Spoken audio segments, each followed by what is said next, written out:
Throughout my past 20 years of working with literally thousands of people who've achieved incredible wealth, I've noticed several repeating patterns as to what makes people wealthy and also what keeps people from creating wealth.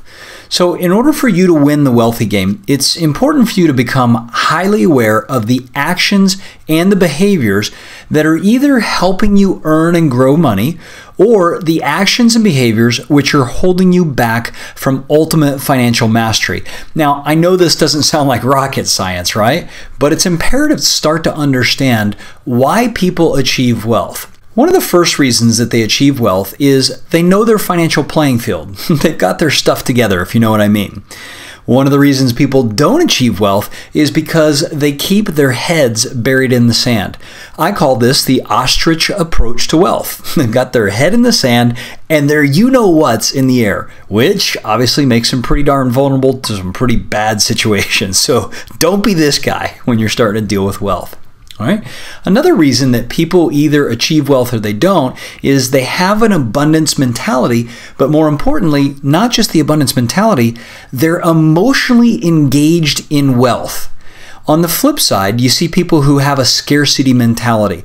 They're constantly able to tell you why things aren't working out in their life or why the economy's bad or why this opportunity didn't work for them.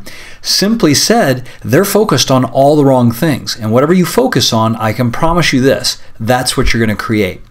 A third reason that we see people create wealth is they stay focused on the destination and they do not, no matter what, ever allow distractions to get in their way long term. Now, that's not to say you don't get distracted sometime, but you don't allow these distractions to consistently keep you from reaching your goals. On the flip side, you see a lot of people who lead these lives that are scattered. They're all over the place. They have no idea what they're doing on a day-to-day basis. You know, they kind of wake up and they let the day run them instead of running the day. They also aren't measuring their progress, and oftentimes they'll jump from one opportunity to the next. These are the C players in life. They're not the A players. These are the B and C players who are constantly making excuses as to why they aren't reaching their goals. But A players, they stay focused on the outcome and they consistently hit or exceed their wealth goals. Another reason that we see people achieve wealth is they set realistic goals based on where they are and they develop a financial plan that is achievable. The people who don't, well, oftentimes I'll see people that will set these huge, outrageous goals. They'll be in debt and they'll want to master the financial game in 12 months. They'll want to go from earning $2,000 a month to $100,000 a month inside of 6 months. Now, I'm not to say that that's not possible, but when you set super lofty goals that are unreachable based on your skill set and your mindset, and you get frustrated in the process, you're setting yourself up for stress and failure. These are what I call the lottery players, and unfortunately, they're using hopium, all right? This is the ancient personal development drug of hopium as a strategy, and that is not a strategy for success. There are sound principles to creating wealth, and we'll go through these in a little bit more in detail. But creating wealth is not difficult. You just have to stay focused on the principles, all right? Another one of the principles is sticking to a solid plan. You got to ride that pig all the way to the bank, right?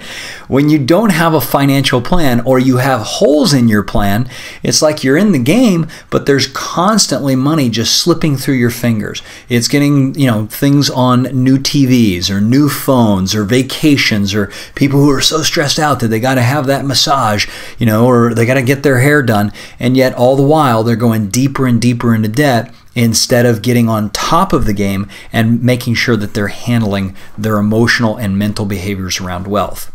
Another one of the clear distinctions that we see is that wealthy people have a wealth team. Now that wealth team includes coaches, it includes advisors, it includes bookkeepers and CPAs.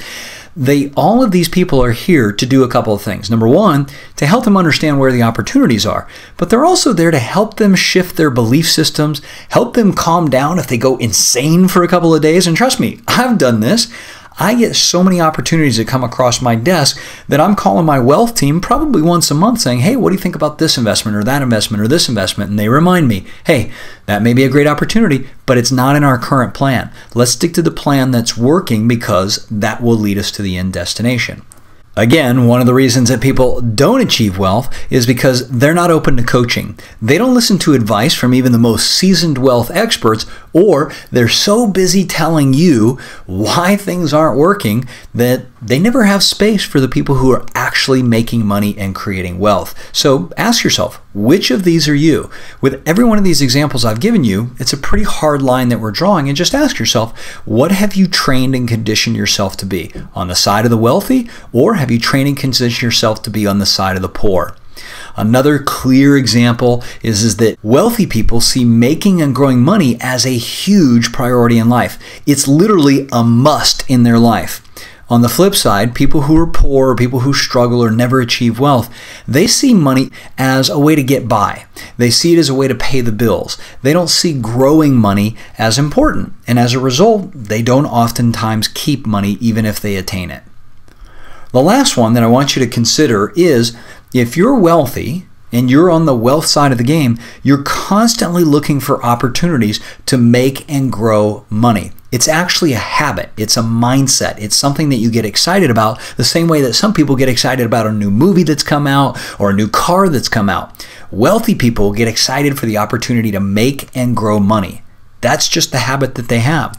Poor people, on the other hand, they invest most of their time watching the clock each day, hoping to get off early, living paycheck to paycheck, and going home at the end of the day and falling into their routines and habits. So maybe this is one of those lessons you want to go back again, listen to it, and ask yourself, what have you trained yourself to be? Have you trained yourself to have the habits of the healthy and the wealthy, or have you trained to have the habits of the unhealthy financial people? That's a simple question, but ask yourself, what's the truth? Once you know your truth, then you can begin to redesign your habits and level up your wealth.